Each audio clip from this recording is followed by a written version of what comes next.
Hi hello ಎಲ್ರಿಗೂ ನಮಸ್ಕಾರ, welcome back to my channel. ನೀವು ನೋಡ್ತಿದ್ದೀರಾ ಹರ್ಷಿತಾ ವೀರೇಶ್ ವ್ಲಾಗ್ಸು. ತುಂಬ ದಿನಗಳ ನಂತರ ನಾನು ವ್ಲಾಗ್ನ ಮಾಡ್ತಾಯಿದ್ದೀನಿ. ಸೊ ನಾನಿವಾಗ ಅತ್ತೆ ಮನೆಯಲ್ಲೇ ಇದ್ದೀನಿ. ಇನ್ನು ಅಲ್ಲಿಗೆ ನಮ್ಮ ಮನೆಗೆ ಹೋಗಿಲ್ಲ. ಇಲ್ಲಿಗೆ ಬಂದಿದ್ದು ನಾನು ಆಲ್ಮೋಸ್ಟ್ 2 ವೀಕ್ಸ್ ಆಯಿತು. ಈ ಮಂಡೇ ಬಂದರೆ 3 ವೀಕ್ಸ್ ಆಗುತ್ತೆ. ಸೊ ಅವತ್ತಿಂದ ಇಲ್ಲೇ ಇದ್ದೀನಿ. ಯಾವುದು ವ್ಲಾಗ್ಸ್ ಮಾಡೋದಕ್ಕಾಗಲಿಲ್ಲ ಮಗುನ ಇಟ್ಕೊಂಡು. ಜೊತೆಗೆ ಊರಹಬ್ಬ ಬೇರೆ ಇತ್ತು. ಊರಹಬ್ಬದಂತೂ ಒಂದು ಸಣ್ಣ ಕ್ಲಿಪ್ಪಿಂಗು ತೊಗೊಳ್ಲಿಲ್ಲ. ಜಸ್ಟ್ ಆರತಿ ಏನು ಮಾಡಿದ್ವಲ್ಲ ಅದ್ರ ಕ್ಲಿಪ್ಪಿಂಗ್ ತೊಗೊಂಡ್ವಿ ಅಷ್ಟೇ. ತುಂಬ ಜನ ಕೇಳ್ತಾ ಇದ್ದೀರಿ ಯಾಕೆ ವ್ಲಾಗ್ ಮಾಡ್ತಿಲ್ಲ ಅಂತ ಅಂದ್ಬಿಟ್ಟು. ನನಗೆ ಟೈಮ್ ಆಗ್ತಾಯಿಲ್ಲ. ಜೊತೆಗೆ ನನ್ನ ಮಗಳು ಇವಾಗ ದೊಡ್ಡೋಳಾಗ್ತಿದ್ದಾಳೆ. ಅವಳನ್ನ ಕಣ್ಣಲ್ಲಿ ಕಣ್ಣಿಟ್ಟು ನೋಡ್ಕೊಳ್ಬೇಕು. ಸೊ ಅದಕ್ಕೆ ಸ್ವಲ್ಪ ಬ್ಯುಸಿಯಾಗಿದ್ದೀನಿ. ಆ್ಯಂಡ್ ಎಡಿಟಿಂಗ್ ಮಾಡೋದಕ್ಕೆ ಇದಕ್ಕೆಲ್ಲ ಸ್ವಲ್ಪ ಕಿರಿಕಿರಿ ಅಂತ ಅನ್ನಿಸ್ತಾ ಇದೆ. ಸೊ ಅದಕ್ಕೆ ಮಾಡೋಣ ನಿಧಾನಕ್ಕೆ ಟೈಮ್ ತೊಗೊಂಡು ಅಂತ. ಹಾಯ್ ಮಾಡಿ ಏನು ನೀನು ಸ್ವಲ್ಪ ಬಿಲ್ಡಪ್ ಕೊಡ್ತಾರೆ. ಸೊ ಈಗ ಬಂದಿದ್ದೀನಿ. ಇನ್ಮೇಲೆ ವ್ಲಾಗ್ಸ್ ಮಾಡ್ತೀನ ಏನೋ ಮಾಡಬೇಕು ಮಾಡ್ತೀನಿ. ಸೊ ಇಲ್ಲಿದ್ದಾಗ ಸ್ವಲ್ಪ ಕಿರಿಕಿರಿ ಅನಿಸುತ್ತೆ. ಎಲ್ಲರೂ ಮನೇಲೇ ಇರ್ತಾರೆ. ಎಲ್ಲರ ಮುಂದೆ ಮಾಡೋದಕ್ಕೆ ಒಂಥರ ನನಗೆ ಮುಜುಗರ ಅನಿಸುತ್ತೆ. ಸೊ ಅದಕ್ಕೇ ನೋಡೋಣ ಇನ್ಮೇಲೆ ಹೇಗೆ ಹೋಗುತ್ತೆ ಅಂತ. ಸೊ ಇವತ್ತು ಏನಪ್ಪ ವ್ಲಾಗ್ ಅಂತ ಅಂದರೆ, ಸುಮ್ಮನೆ ಹಾಗೆ ಬೋರ್ ಆಗ್ತಿತ್ತು, ಅದಕ್ಕೆ ವ್ಲಾಗ್ ಸ್ಟಾರ್ಟ್ ಮಾಡೋಣ ಅಂತ ಮಾಡಿದೆ. ಜೊತೆಗೆ ಯೂಟ್ಯೂಬ್ ನೋಡ್ತಾ ಇದ್ನ, ಎಲ್ಲ ಕಡೆ ಬರೀ ಮೊಮೋಸ್ ಅಂತಲೇ ಇತ್ತು. ಸೊ ಹೊರಗಡೆ ಹೋಗಿ ತಿನ್ನೋದಕ್ಕೂ ನನಗೆ ಮೂಡಿಲ್ಲ. ಫಸ್ಟ್ ಆಫ್ ಆಲ್ ಹೊರಗಡೆ ಹೋಗೋಕ್ಕೆ ಇಂಟ್ರೆಸ್ಟ್ ಇಲ್ಲ. ಜೊತೆಗೆ ಮನೆಗೆ ತರಿಸೋಣ ಅಂತಂದರೆ ಅಲ್ಲಿಂದ ಬರೋಷ್ಟೊತ್ತಿಗೆ ಆರೋಗ್ಬಿಟ್ಟಿರುತ್ತೆ. ಸೊ ಏನು ಪ್ಲ್ಯಾನ್ ಮಾಡಿದ್ವಿ ಅಂತಂದರೆ, ಈ ಇನ್ಸ್ಟೆಂಟ್ ಮೊಮೋಸ್ ಬರುತ್ತಲ್ಲ, ಅಂದರೆ ಜಸ್ಟ್ ಸ್ಟೀಮ್ ಮಾಡೋದು, ನಾವೇ ಸ್ಟೀಮ್ ಮಾಡ್ಕೊಳ್ಳೋದು, ಆ ಥರದ್ದು ಒಂದು ಪ್ಯಾಕೆಟ್ ತರಿಸಿದ್ದೀನಿ. ಸೊ ಇದೇ ಆ ಇನ್ಸ್ಟೆಂಟ್ ಮೊಮೋಸ್. ಸೊ ಇದನ್ನು ಹಾಕಿ ಮಾಡೋಣ ಅಂತ ಅಂದ್ಕೊಂಡಿದ್ದೀನಿ. ಹಾಕೋದು ಏನಿಲ್ಲ, ಎಲ್ಲ ರೆಡಿ ಇರುತ್ತೆ, ಜಸ್ಟ್ ನಾವು ಸ್ಟೀಮ್ ಮಾಡಬೇಕಷ್ಟೇನೆ. ಆ್ಯಂಡ್ ಇದ್ರೊಳಗೇ ಏನದು ಮೊಮೋಸ್ದು ಚಟ್ನಿ ಏನಿರುತ್ತಲ್ಲ ಅದನ್ನು ಕೊಟ್ಟಿರ್ತಾರೆ. ಸೊ ಚಟ್ನಿನೂ ಕೊಟ್ಟಿರ್ತಾರೆ, ಮಯೋನೀಸೇನು ಕೊಡ್ತಾರೆ, ಚಟ್ನಿ ಕೊಟ್ಟಿರ್ತಾರೆ. ಸೊ ಇದ್ರದ್ದು ಟೇಸ್ಟ್ ಹೇಗಿರುತ್ತೆ, ಯಾವ ಥರ ಮಾಡೋದು ಏನು ಎತ್ತ ಅಂತ ಇವತ್ತಿನ ವೀಡಿಯೋನಲ್ಲಿ ಇರುತ್ತೆ. ಗೊತ್ತಿಲ್ಲ ಇದೆಲ್ಲ ನಿಮಗೆ ಇಂಟ್ರೆಸ್ಟಿಂಗ್ ಆಗಿರುತ್ತೋ ಇಲ್ವೋ, ಬಟ್ ನನಗೆ ಟ್ರೈ ಮಾಡೋಣ ಅಂತ ಅನ್ನಿಸ್ತು. ಜೊತೆಗೆ ಹೆಂಗೂ ಟ್ರೈ ಮಾಡೋದು ಮಾಡ್ತಿದ್ದೀನಿ. ಅದನ್ನು ಯಾಕೆ ವೀಡಿಯೋ ಮಾಡ್ಕೊಬಾರ್ದು, ಯಾಕೆ ರಿವ್ಯೂ ಮಾಡಬಾರ್ದು ಅಂತ ಅಂದ್ಬಿಟ್ಟು ವೀಡಿಯೋನ ಸ್ಟಾರ್ಟ್ ಮಾಡಿದ್ದಂಥದ್ದು. ಸೊ ಇವಾಗ ನಾವು ಅದನ್ನು ಸ್ಟೀಮ್ ಕೂಡ ಮಾಡ್ಬೋದು, ಪ್ಯಾನ್ ಫ್ರೈ ಕೂಡ ಮಾಡ್ಬೋದು, ಅದಾದಮೇಲೆ ಡೀಪ್ ಫ್ರೈ ಕೂಡ ಮಾಡ್ಬೋದು, ಅದಾದಮೇಲೆ ಅದೇನಂತಾರೆ ಏರ್ ಫ್ರೈ ಕೂಡ ಮಾಡ್ಬೋದು. ಸೊ ನಾನಿವಾಗ ಬೇಸಿಕ್ ಜಸ್ಟ್ ಸ್ಟೀಮ್ ಮಾಡಿ ತಿನ್ನೋಣ ಅಂತ ಅಂದ್ಕೊಂಡಿದ್ದೀನಿ. ಟೇಸ್ಟ್ ಹೇಗಿರುತ್ತೆ ನೋಡಬೇಕು. ಯಾವ ಫ್ಲೇವರ್ ನೋಡೋದು? ವೆಜಿಟೇಬಲ್ ಆ್ಯಂಡ್ ಪನ್ನೀರಾ? Vegetable and paneer. ಯಾವ ಬ್ರ್ಯಾಂಡ್ ಹೆಸರೇನದು? ಪ್ರಶುಮಾ ಅಂತ ಬ್ರ್ಯಾಂಡು. ಇದು ಏನರಲ್ಲಿ ತರಿಸಿದ್ದು? ಇನ್ಸ್ಟಾಮಾರ್ಟಲ್ಲಿ ತರಿಸಿದ್ದು. ಸೊ ನೋಡೋಣ ಹೇಗಿರುತ್ತೆ ಟೇಸ್ಟ್ ಅಂತ ನಿಮಗೂ ಕೂಡ ತೋರಿಸ್ತೀನಿ. ಆ್ಯಂಡ್ ಅದಕ್ಕೂ ಮುಂಚೆ ಯಾರೆಲ್ಲ ನನ್ನ ಚಾನಲ್ಗೆ ಸಬ್ಸ್ಕ್ರೈಬ್ ಆಗಿಲ್ಲ, ಬೇಗ ಹೋಗಿ ಸಬ್ಸ್ಕ್ರೈಬ್ ಆಗಿ ಆ್ಯಂಡ್ ಬೆಲ್ಲೈಕನ್ನ ಕ್ಲಿಕ್ ಮಾಡಿ. ಸೊ ನನ್ನೆಲ್ಲ ವಿಡಿಯೋಸ್ ನಿಮಗೆ ಫಸ್ಟ್ ಬರುತ್ತೆ ಅಂತ ಹೇಳ್ತಾ ಲೆಟ್ಸ್ ಸ್ಟಾರ್ಟ್ ವಿಡಿಯೋ. ಇದು ಹೇಳಿ ಎಷ್ಟು ದಿನ ಆಗಿತ್ತು, ಮಿಸ್ ಮಾಡ್ಕೊತಿದ್ದೆ, ಬಟ್ ಐ ಆಮ್ ಬ್ಯಾಕ್. ಹೌದು, ಅದು ಮೀಟ್ ಮಾಡಬೇಕು. ಸೊ ಬನ್ನಿ, ಏನು ಅದರೊಳಗೆ ಏನಿರುತ್ತೆ, ಹೆಂಗಿದೆ, ಏನು ಎತ್ತ ಅಂತ ತೋರಿಸ್ತೀನಿ. ಆ್ಯಂಡ್ ಇದರಲ್ಲಿ 10 ಪೀಸಸ್ ಆಫ್ ಮೊಮೋಸ್ ಇರುತ್ತೆ. ಸೊ ಇದಕ್ಕೆ ಎಷ್ಟು ಪ್ರೈಸ್ ಆಯಿತು? 129 ರುಪೀಸು 10 ಪೀಸಸ್ ಆಫ್ ಮೊಮೋಸಿಗೆ. ನಾವು ಅಲ್ಲಿ ಹೋದರೆ 8 ಪೀಸ್ನ ಕೊಡ್ತಾರಲ್ಲ ಡೂಡ್, 60 ರುಪೀಸಿಗೆ ಅಲ್ವಾ? ನೋಡೋಣ. ಸೊ ಇಲ್ಲ, ಪ್ಯಾಕೆಟ್ ಕೊಡಿ. ಈ ಪ್ಯಾಕೆಟ್ನ ಓಪನ್ ಮಾಡಿ ಏನಿದೆ ಎತ್ತ ಅಂತ ನೋಡುವ ಬನ್ನಿ. ಸೊ ನನ್ನ ಮಗಳು ಎದ್ಬಿಟ್ಲು, ಅದಕ್ಕೆ ವೀರೇಶ್ ಬರಲಿಲ್ಲ. ಈಗ ಇದನ್ನು ಮಾಡುವಂಥ ಸಮಯ. ನಾನೇ ಕಟ್ ಮಾಡ್ತೀನಿ. ಚಾಕು ಕತ್ರಿನೂ ಸರಿ ಇಲ್ಲ. Wait a minute guys.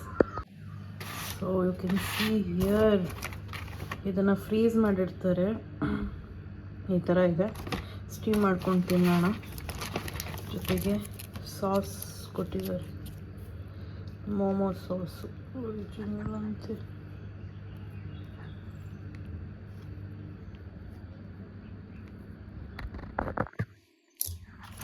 ಎರಡು ಕೊಟ್ಟಿದ್ದಾರೆ.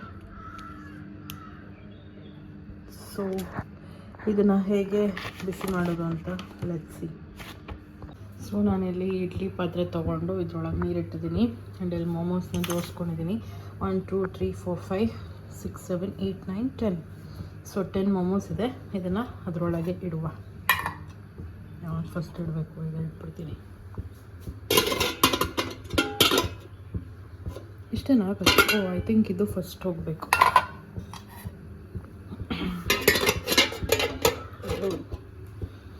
And then this goes inside.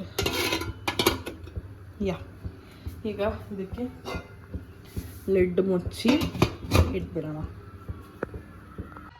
So ಅವರ ಇನ್ಸ್ಟ್ರಕ್ಷನ್ಸ್ ಪ್ರಕಾರ ಇದು ಒಂದು 3 to 4 ಮಿನಿಟ್ಸ್ವರೆಗೂ ಸ್ಟೀಮ್ ಆಗಬೇಕು. ಸೊ 3 to 4 ಮಿನಿಟ್ಸ್ ಆದಮೇಲೆ ಹೇಗಾಗಿರುತ್ತೆ ಅಂತ ನೋಡೋಣ. ಆ್ಯಂಡ್ ಈ ಸಾಸ್ನ ಕೂಡ ಟ್ರೈ ಮಾಡಬೇಕು. ಸೊ ಅದಾದಮೇಲೆ ಬಂದು ಲೆಟ್ಸ್ ಟ್ರೈ ಇಟ್. ಸೊ ಅದು ಸ್ಟೀಮ್ ಆಗೋವರೆಗೂ ಸ್ವಲ್ಪ ಮಾತಾಡೋಣ ಅಂತ ಬಂದೆ. ನನ್ನ ಲೈಫ್ ಅಪ್ಡೇಟ್ ಕೊಡ್ತೀನಿ ನಿಮಗೆ. ಸೊ ಸದ್ಯಕ್ಕೆ ಈಗ ಅತ್ತೆ ಮನೆಯಲ್ಲೇ ಇದ್ದೀನಿ ನಾನು. ಹಬ್ಬಕ್ಕೆ ಅಂತ ಬಂದಿದ್ದಿತ್ತು, ಇನ್ನೂ ಹೋಗಿಲ್ಲ. ಸೊ ನಾನು ಮೇಕಪ್ ಬುಕ್ಕಿಂಗ್ಸ್ನ ತೊಗೊತಾ ಇದ್ದೀನಿ. ಸೊ ನಿಮ್ಗೆ ಯಾರಿಗಾದರೂ ಮೇಕಪ್ ಬೇಕು ಅಂತಂದರೆ ನನ್ನನ್ನು ಕಾಂಟ್ಯಾಕ್ಟ್ ಮಾಡಿ. ಬ್ರೈಡಲ್ ಆಗಿರ್ಬೋದು, ನಾನ್ ಬ್ರೈಡಲ್ ಆಗಿರ್ಬೋದು, ಅಥವಾ ಪಾರ್ಟಿ ಮೇಕಪ್ ಆಗಿರ್ಬೋದು, ಸಿಂಪಲ್, ಎಲಿಗೆಂಟ್ ಎಲ್ಲ ಥರದ ಲುಕ್ನು ನಾನು ಕ್ರಿಯೇಟ್ ಮಾಡ್ತೀನಿ. ಸೊ ನಿಮ್ಗೇನಾದರೂ ಮೇಕಪ್ಸ್ ಬೇಕು ನಿಮ್ಮ ಬಿಗ್ ಇವೆಂಟ್ಗೆ ಅಂತಂದರೆ ನನ್ನ ಕಾಂಟ್ಯಾಕ್ಟ್ ಮಾಡಿ.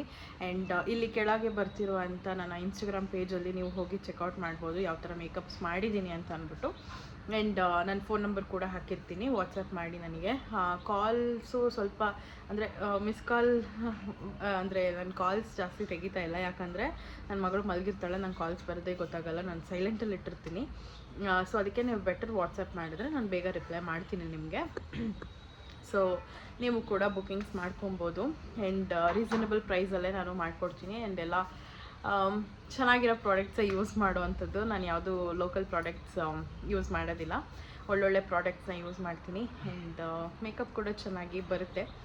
ಸೊ ಬೇಕು ಅಂದರೆ ಬೇಗ ಬೇಗ ಬುಕ್ ಮಾಡ್ಕೊಳ್ಳಿ. ಆ್ಯಂಡ್ ಇದಿಷ್ಟು ಹೇಳಬೇಕಾಗಿತ್ತು. ಆ್ಯಂಡ್ ದೆನ್ ಮತ್ತು ನಾಳೆ ಒಂದು ಮೇಕಪ್ ಇದೆ, ಅದಕ್ಕೂ ಹೋಗಿ ಬರಬೇಕು. ಆ್ಯಂಡ್ ನಾಳೆ ಹೋಗ್ತಿರೋ ಮೇಕಪ್ ಏನಂದರೆ ಸ್ಪೆಷಲು. ಅವರು ಈ ಮಂತಲ್ಲೇ ಸೆಕೆಂಡ್ ಟೈಮ್ ಅವ್ರು ನನ್ನ ಹತ್ರ ಮೇಕಪ್ ಮಾಡಿಸ್ಕೊತಿರೋದು. ಫಸ್ಟ್ ಟೈಮ್ ಮಾಡಿದ್ದು ಐ ಥಿಂಕ್ ಒಂದು 10-15 ಡೇಸ್ ಬ್ಯಾಕ್ ಏನೋ ಮಾಡಿದ್ದು. ಸೊ ಮತ್ತೆ ಅವರೇ ನೀವೇ ಬೇಕು ಅಂತ ಕೇಳಿದ್ದಾರೆ. ಅವ್ರಿಗೆ ತುಂಬ ಇಷ್ಟ ಆಗಿತ್ತು ನಾನು ಮಾಡಿದಂಥ ಮೇಕಪ್ಪು. ಆ್ಯಂಡ್ ಎಂಡ್ವರೆಗೂ ಅಂದರೆ ಫಂಕ್ಷನ್ ಸ್ಟಾರ್ಟ್ ಆದಾಗಿಂದನೂ ಮತ್ತು ಫಂಕ್ಷನ್ ಎಂಡ್ ಆಗೋವರೆಗೂ ಮೇಕಪ್ ಅದೇ ಥರ ಇತ್ತು ಅಂತ ಅಂದ್ಬಿಟ್ಟು ಹೇಳಿದರು. ಸೊ ನೋಡೋಣ, ಆದರೆ ನಾಳೆ ಹೋಗ್ತೀನಲ್ಲ ಅವ್ರ ಹತ್ರ ಒಂದು ರಿವ್ಯೂನ ತೊಗೊತೀನಿ. ಅವತ್ತಿನ ದಿನ ತುಂಬ ಹರಿಬರಿನಲ್ಲಿ ನಾನು ರಿವ್ಯೂಸ್ ಏನೂ ತೊಗೊಳೋದಕ್ಕಾಗಲಿಲ್ಲ. ಸೊ ನಾಳೆ ಹೋಗ್ತೀನಲ್ಲ ಆವಾಗ ರಿವ್ಯೂನ ತೊಗೊಂಡು ನಿಮಗೂ ಕೂಡ ನಿಮ್ಮ ಜೊತೆ ಕೂಡ ಶೇರ್ ಮಾಡ್ಕೊತೀನಿ. ಆ್ಯಂಡ್ ತುಂಬ ಜನ ಈ ಥರ ಇದ್ದಾರೆ, ನನ್ನ ವರ್ಕ್ ಇಷ್ಟ ಆಗಿ ನಾನೇ ಬೇಕು ಅಂತ ಕೇಳಿರೋರು. ಸೊ ನೀವು ಒಂದ್ಸತಿ ಟ್ರೈ ಮಾಡಿ ನನ್ನ ಹತ್ರ ಮಾಡಿಸ್ಕೊಂಡು, ಆವಾಗ ನಿಮಗೆ ಗೊತ್ತಾಗುತ್ತೆ ಯಾವ ಥರ ಮೇಕಪ್ ಮಾಡ್ತೀನಿ ನಾನು ಅಂತ ಅಂದ್ಬಿಟ್ಟು. ಸೊ ಇದಿಷ್ಟು ಹೇಳಬೇಕಾಗಿತ್ತು. ಆ್ಯಂಡ್ ದೆನ್ ಅಷ್ಟೇ, ಇನ್ನೇನಿಲ್ಲ. ಮಗಳದ್ದು ಬಗ್ಗೆ ಬಂತು ಅಂತಂದರೆ ಅವಳು ನಾರ್ಮಲಾಗಿ ಇವಾಗ ಇನ್ನೂ ರಾಗಿ ಸರಿನೇ ತಿಂತಾ ಇದ್ದಾಳೆ. ಜೊತೆಗೆ ರೈಸ್ ಪುಡಿಂಗ್ ಏನಿದೆಯಲ್ಲ, ರೈಸು ಮತ್ತು ಬೇಳೆಗಳು ಅದೆಲ್ಲ ಹಾಕಿ ಮಾಡಿರುವಂಥ ಸೆರ್ಲ್ಯಾಕ್ ಥರ ಏನು ಮಾಡಿದ್ದೀನಲ್ಲ ಅದನ್ನು ತಿಂತಿದ್ದಾಳೆ. ಮತ್ತು ನಾವು ಏನೇನು ತಿಂತೀವಿ ಅಂದರೆ, ಇವಾಗ ಅನ್ನ ತಿಂತಿದ್ದೀವಿ ಅಂದರೆ ಅನ್ನ ತಿನ್ನಿಸ್ತೀವಿ, ಚಪಾತಿ ತಿನ್ನಿಸ್ತೀವಿ, ಜೊತೆಗೆ ದೋಸೆ ತಿನ್ನಿಸ್ತೀವಿ. ಅಂದರೆ ತುಂಬ ಜಾಸ್ತಿ ತಿನ್ನೋದಿಲ್ಲ, ಒಂದು 2-3 ತುತ್ತು ತಿಂತಾಳೆ ಅಷ್ಟೇ ಕ್ಯೂರಿಯಾಸಿಟಿಗೆ. ಬಟ್ ಸ್ಟಿಲ್ ಅಷ್ಟು ತಿಂತಾಳಲ್ಲ ಸಾಕು ಅಂತ ನನಗನ್ಸುತ್ತೆ. ಆ್ಯಂಡ್ ಲಾಸ್ಟ್ ವೀಕ್ ಅಂತೂ ಅವಳಿಗೆ ಹುಷಾರೇ ಇರಲಿಲ್ಲ, ನಮಗಂತೂ ತುಂಬ ಬೇಜಾರಾಗ್ಬಿಟ್ಟಿತ್ತು. ಆ್ಯಂಡ್ ಇಲ್ಲಿ ಸಿಕ್ಕಾಪಟ್ಟೆ ಬಿಸಿಲಿದೆ. ಆ್ಯಂಡ್ ತುಂಬ ಬಿಸಿಲಿರೋ ಕಾರಣ ತುಂಬ ಜಾಸ್ತಿ ನೀರು ಬೇಕು ಅಂತ ಅನಿಸುತ್ತೆ ಬಾಡಿಗೆ. ಸೊ ಚೆನ್ನಾಗಿ ನೀರು ಕೊಡಿ ಮಕ್ಕಳಿಗೆ. ಆ್ಯಂಡ್ ನೀವು ಕೂಡ ಹೈಡ್ರೇಟ್ ಆಗಿರಿ. ಆ್ಯಂಡ್ ನನ್ನ ಮಗಳು ತುಂಬ ನೆಗಡಿ, ಕೆಮ್ಮು ಆ ಥರ ಎಲ್ಲ ಆಗ್ಬಿಟ್ಟಿತ್ತು. ಆ್ಯಂಡ್ ದೆನ್ ನಾವೇನು ಮಾಡಿದ್ವಿ, ಹಾಸ್ಪಿಟ್ಲಿಗೆ ತೋರಿಸಿದ್ವಿ, ಬಟ್ ಆದರೂ ಕಮ್ಮಿ ಆಗಲಿಲ್ಲ. ಬಟ್ ಮನೆ ಮದ್ದು ಯೂಸ್ ಮಾಡಿದಾಗ ಸ್ವಲ್ಪ ಕಮ್ಮಿ ಆಯಿತು. ಸೊ ಆ ಮನೆ ಮದ್ದು ಏನು ಅಂತಂದರೆ ತುಳಸಿ, ವೀಳ್ಯದೆಲೆ ಮತ್ತು ಇದು ಹಾವಿನಂಜಿನ ಸೊಪ್ಪು, ಅದಾದಮೇಲೆ ದೊಡ್ಡಪತ್ರೆ, ಇವು 4 ಚೆನ್ನಾಗಿ ಜಜ್ಜಿಬಿಟ್ಟು ಅದರದ್ದು ರಸ ತೆಗೆದು ಚಾಕು ಇರುತ್ತಲ್ಲ, ಚಾಕುನ ಇದು ಸ್ಟವ್ ಮೇಲೆ ಕಾಯಿಸ್ಬಿಟ್ಟು ಅದರೊಳಗೆ ಇಟ್ಟರೆ ಚುರ್ರ ಅಂತಲ್ಲ, ಅದಾದಮೇಲೆ ಮಕ್ಕಳಿಗೆ ಅದನ್ನು ಒಂದು ಒಳ್ಳೆ ಅಥವಾ ಇಷ್ಟು ಕುಡಿಸಿ, ಎಷ್ಟು ml ಅಂತ ಹೇಳೋದು, ಒಂದು 3 ml ಕುಡಿಸಿ. ಅದು ಕುಡಿಸಿದಾಗ ವಾಮಿಟ್ ಆಗುತ್ತೆ, ಇಲ್ಲ ಅಂತಂದರೆ ಬೇದಿ ಆಗುತ್ತೆ. ವಾಮಿಟ್ ಆದರೆ ಕಫ ಎಲ್ಲ ಆಚೆ ಬಂದುಬಿಡುತ್ತೆ, ಇಟ್ ಇಸ್ ಗುಡ್. ಬೇದಿ ಆದರೂ ಕೂಡ ಎಲ್ಲನೂ ಹೋಗಿಬಿಡುತ್ತೆ, ಟಾಕ್ಸಿನ್ಸ್ ಏನಿರುತ್ತಲ್ಲ, ಆ್ಯಂಡ್ ಜೊತೆಗೆ ಏನದು ಕಫ ಏನಿರುತ್ತಲ್ಲ ಅದು ಕೂಡ ಹೋಗುತ್ತೆ. ಸೊ ಅದರಲ್ಲಿ ಹೆದರ್ಕೊಳ್ಳೋ ಅಂಥದ್ದು ಏನೂ ಇಲ್ಲ. ಇದನ್ನು ಒಂದು ಕಂಟಿನ್ಯೂಸ್ 3 days ಮಾಡಿದ್ರೆ ಅವ್ರಿಗೆ ಕಮ್ಮಿ ಆಗ್ತಾ ಹೋಗುತ್ತೆ. ಆ್ಯಂಡ್ ನನ್ನ ಮಗಳಿಗೂ ಅಷ್ಟೇ ಮನೆ ಮದ್ದು ಮಾಡಿದಾಗಲೇ ಅವಳಿಗೆ ಕಮ್ಮಿ ಆಗಿದ್ದು. ಸೊ ನೀವು ಯಾರೆಲ್ಲ ಮಕ್ಕಳು ಇರೋರು ಇದ್ದೀರಾ, ನೀವು ಕೂಡ ಈ ಟ್ರಿಕ್ನ ಯೂಸ್ ಮಾಡಿ. ಆ್ಯಂಡ್ ಇನ್ಫ್ಯಾಕ್ಟ್ ಹೇಳಬೇಕಂದ್ರೆ ನಾನು ಇದನ್ನೇ ಕುಡಿದು ಬೆಳೆದಿರೋದಂತೆ. ನನಗೇನೇ ಹುಷಾರಿಲ್ಲ ಅಂದರೂ ನನಗೆ ಇಂಗ್ಲೀಷ್ ಮೆಡಿಸಿನ್ಸ್ ಆಗ್ತಿರ್ಲಿಲ್ಲ. ಸೊ ನಮ್ಮ ಅಜ್ಜಿ ಮನೆ ಮದ್ದನ್ನೇ ಮಾಡಿ ಕುಡಿಸೋರು. ಸೊ ಅದರಿಂದ ವಾಸಿ ಆಗ್ತಿತ್ತು ನನಗೆ. ಸೊ ಅದೇ ಥರ ನನ್ನ ಮಗಳಿಗೆ ಇವಾಗ ನಾವು ಮಾಡ್ತಾಯಿದ್ದೀವಿ ಅಷ್ಟೇ. ಆ್ಯಂಡ್ ಅವಳಿಗೂ ಕೂಡ ವರ್ಕೌಟ್ ಆಯಿತು. ಬಟ್ ಕೆಲವೊಬ್ಬ ಮಕ್ಕಳಿಗೆ ಆಗೋದಿಲ್ಲ. ಈಗ ನನ್ನ ತಂಗಿಗೆ ಇದು ಸೆಟ್ ಆಗಲಿಲ್ಲ, ಅವಳಿಗೆ ಇಂಗ್ಲೀಷ್ ಮೆಡಿಸಿನ್ಸೇ ಬೇಕಾಯಿತು. ಸೊ ಆ ಥರ. ಬಟ್ ಆದರೂ ಒಂದು ಸತಿ ಟ್ರೈ ಮಾಡೋದ್ರಲ್ಲಿ ಏನೂ ಪ್ರಾಬ್ಲಮ್ ಇಲ್ಲ. ಆ್ಯಂಡ್ ಇಟ್ ಇಸ್ ಸೇಫ್, ಮನೇಲೇ ಮಾಡೋದ್ರಿಂದ. ಆ್ಯಂಡ್ ಇದೆಲ್ಲ ಸೊಪ್ಪು ಹೆಲ್ತಿಗೆ ಒಳ್ಳೆಯದು, ಆಯುರ್ವೇದದ ಪ್ರಕಾರ ತುಂಬ ಒಳ್ಳೆಯದು. ಸೊ ಏನೂ ಪ್ರಾಬ್ಲಮ್ ಆಗೋದಿಲ್ಲ. ನೀವು ಕೂಡ ಟ್ರೈ ಮಾಡಿ. ಯಾರಿಗಾದರೂ ಹುಷಾರಿಲ್ಲ ಅಥವಾ ಕಫ ಕಟ್ಟಿದೆ ಅಂತ ಅಂದಾಗ ನೀವು ಟ್ರೈ ಮಾಡಿ, ಓಕೆನಾ? ಸೊ ಇದಿಷ್ಟು ಹೇಳಬೇಕಾಗಿತ್ತು. ನೋಡೋಣ ಆಗಿದೆಯೋ ಇಲ್ವೋ ಅಂತ ಅಂದ್ಬಿಟ್ಟು. ಸೊ ಇಲ್ಲಿ ಹೊಗೆ ಎಲ್ಲ ಹೋಗ್ತಾ ಇದೆ, ಕಮ್ಮಿ ಮಾಡಿ ತೆಗೆದು ನೋಡೋಣ. ಬಿಸಿ ಇದೆ. ಓ ಏನಿದು ಇಷ್ಟೊಂದು ಕಚ್ಕೊಂಡ್ಬಿಟ್ಟಿದ್ದು? ತೆಗಿಡು, ಇದು ಒಂಚೂರು ಬಿಸಿ ಐತೆ. ತಗೋ ಬಟ್ಟೆ, ನೀನು ಕೇಳ್ಬೇಕು ತಾನೆ. ಅದು ಬಿಟ್ಬಿಟ್ಟು ಮುಜೆ ಕ್ಯಾ ಪತಾ ಅಂದ್ರೆ ಎಕ್ಸ್ಕ್ಯೂಸ್ ಮೀ ತೆಗಿಯೋದು ಬಿಟ್ಬಿಟ್ಟು. ಓ ಇನ್ನೂ ಆಗಬೇಕಾ? ನನಗೇನು ಗೊತ್ತದು. 3 ನಿಮಿಷ ಆಗಿಲ್ವಾ? 3 ನಿಮಿಷ ಆಗಿದೆ. ಆಗಿರುತ್ತೆ ನೋಡು. ಬೀಳಿಸ್ತೀಯ ನನ್ನ ಕಾಲ್ ಮೇಲೆ ಆಗಿರುತ್ತಾ? ಇನ್ನೊಂದು ಸ್ವಲ್ಪ ಹೊತ್ತು ಹೋಗ್ಲಿ, ಯಾಕೆ ಮೇಲೆ ಹಸಿ ತಿಂದ್ಬಿಟ್ಟು ಹೊಟ್ಟೆ ನೋವು ಬಂದರೆ ಕಷ್ಟ. ಸೊ ಈ ಸಾಸ್ ಏನಿದೆಯಲ್ಲ ಅದನ್ನು ಒಂದು ಬೌಲ್ಗೆ ಹಾಕೊಂಡ್ಬಿಡೋಣ. ಇದೊಂಥರ ಕೆಚಪ್ ಥರನೇ ಸ್ಮೆಲ್ ಬರ್ತಾ ಇದೆ.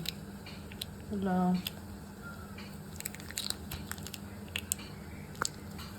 ಇಷ್ಟು ಸಾಕಾಗಲ್ಲ ನನಗೆ.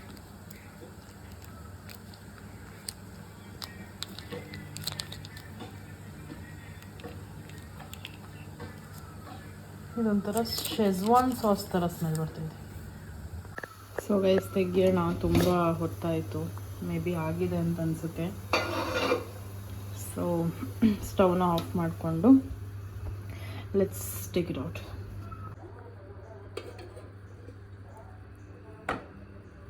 ಬಿದ್ದು ಹೋಗ್ತಾ ಇದೆ ಗೈಸ್. ವಾವ್, ಚೆನ್ನಾಗಿ ಆಗಿದೆ.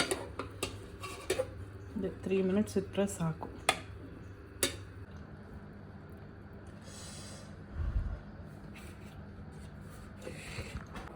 ಸೊ ಗೈಸ್ ನೋಡಿ ಎಷ್ಟು ಚೆನ್ನಾಗಿ ಕಾಣ್ತಾ ಇದೆ ಅಂತ. ಸೊ ಟೇಸ್ಟ್ ಮಾಡುವ ಹೇಗಿದೆ ಅಂತ. ಇನ್ನೊಂದು ಫೋಟೋ ತೆಗಿ. ಕಾಣಿಸ್ತೈತಾ? So let's taste.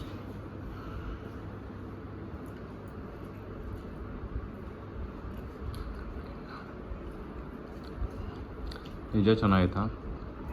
ಓಕೆ ಅನಿಸ್ತಾ ಇದೆಯಾ ಅಥವಾ ಚೆನ್ನಾಗೇ ಇಲ್ವಾ? ಓಕೆ ಕಡೆ ಚೆನ್ನಾಗಿದೆ ಅಂತಲೂ ಹೇಳೋಕ್ಕಾಗಲ್ಲ. ಈ ಒಳಗೆ ಏನೇ ತೋರಿಸ್ತು ನೋಡಿ. ಪನ್ನೀರ್ ಎಲ್ಲೋ ಒಂದು ಚೂರಿದೆ, ಈರುಳ್ಳಿ, ಕ್ಯಾಬೇಜು ಸ್ವಲ್ಪ ಇದೆ. ಈ ಸಾಸ್ ಒಂಥರ ಶೆಜ್ವಾನ್ ಸಾಸ್ ಥರ ಟೇಸ್ಟ್ ಮಾಡ್ತಿದೆ. ಇಟ್ಸ್ ನಾಟ್ ಸೋ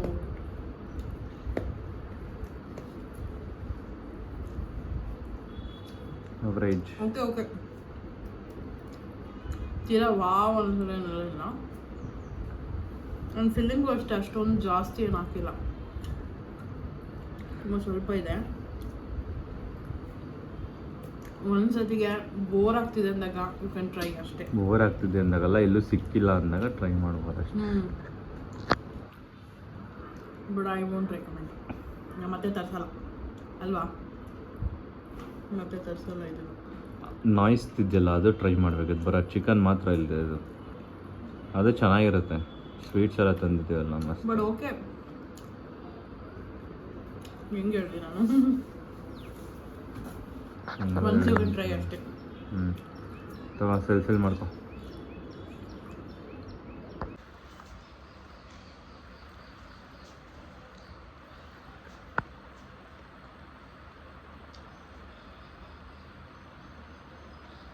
ಥಿಂಕ್ ಈ ಸಾಸ ಮಿಸ್ ಹೊಡಿತಾರೆ.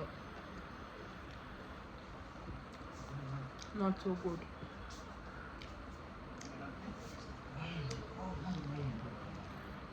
ಹೊರಗಡೆ ಹೋಗಿದ್ದಿದ್ರೆ ಇನ್ನೂ ಮಸ್ತಾಗಿರುತ್ತಿರ್ಬೋದಿತ್ತು, ಬಟ್ ಹೊರಗಡೆ ಹೋಗೋ ಮೂಡಿಲ್ಲ ನನಗೆ.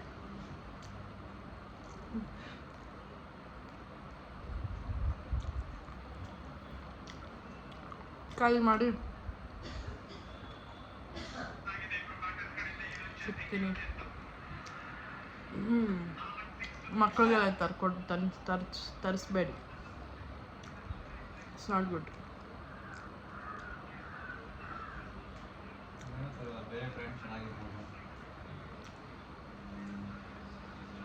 ಬಟ್ ಪ್ರಿಸರ್ವೇಟಿವ್ಸ್ ಅಂದರೆ ಇಟ್ ಇಸ್ ನಾಟ್ ಹೆಲ್ದಿ. ಮತ್ತು ನೀವು ಯಾಕೆ ತಿಂತಿದ್ದೀರಾ ಅಂತ ಕೇಳ್ತೀರಾ?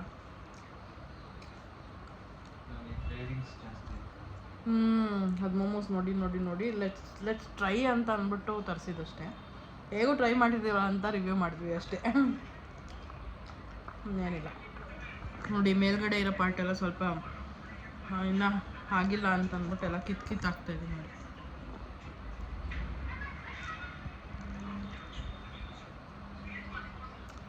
ನಮ್ಮ ಮನೆ ಹತ್ರ ಎಲ್ಲ ಸಿಗುತ್ತೆ, ಮೋಮೋಸ್ ಒಂದ್ಬಿಟ್ಟು ಅಲ್ಲ ಡೋರ್ ಎಲ್ಲ ಸಿಗುತ್ತೆ, ಮೋಮೋಸ್ ಒಂದ್ಬಿಟ್ಟು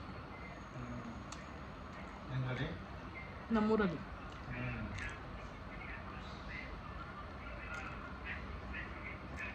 ನೀವು ಹೇಳ್ಬೋದು ಜೆಪ್ಟೋ ಅಲ್ಲ ಸ್ವಿಗ್ಗಿನೋ ಝೊಮ್ಯಾಟೋನೋ ಮಾಡ್ಬೋದಿತ್ತು ಅಂತ, but I wanted to try instant